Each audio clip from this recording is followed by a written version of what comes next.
وەزیری نوێی دەرەوەی ئەمریکا خەوی لە چاوی ئەردۆغان زڕاندووە. ئەو کەسەکەیە کە ترامپ بۆ وەزیری دەرەوە کاندیدی کردووە و تورکیاش ترسی هەیە بۆی ببێتە دەردەسەری.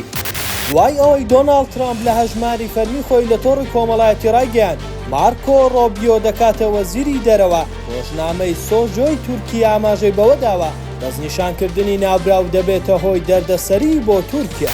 ڕۆژنامەکە بۆ ئەم هەڵوێستەکانی ناوبراوی لەبارەی تورکیا باس کردووە و ئاماژەی بەوە داوە لەوانەیە دیاریکردنی ناوبراو ئاڵۆزی بخاتە پەیوەندیەکانی نێوان هەردوو وڵات. مارکۆ ڕۆبیۆ حکوومەتی تورکیا بە سەرۆکایەتی سەرۆک کۆماری تورکیا ڕەجەب تەیب ئەردۆغان بە ئیدارەیەکی تۆتالیتاری و پێشێلکاری مافەکانی مرۆڤ لە قەڵەم دەدات. ڕۆبیۆ جەخت لەوە دەکاتەوە دامەزراوە دیموکراسیەکانی تورکیا لاواز بوونە و بەم جۆرەش هەماهەنگی ئەو وڵاتە لەگەڵ ناتۆ تێکچووە.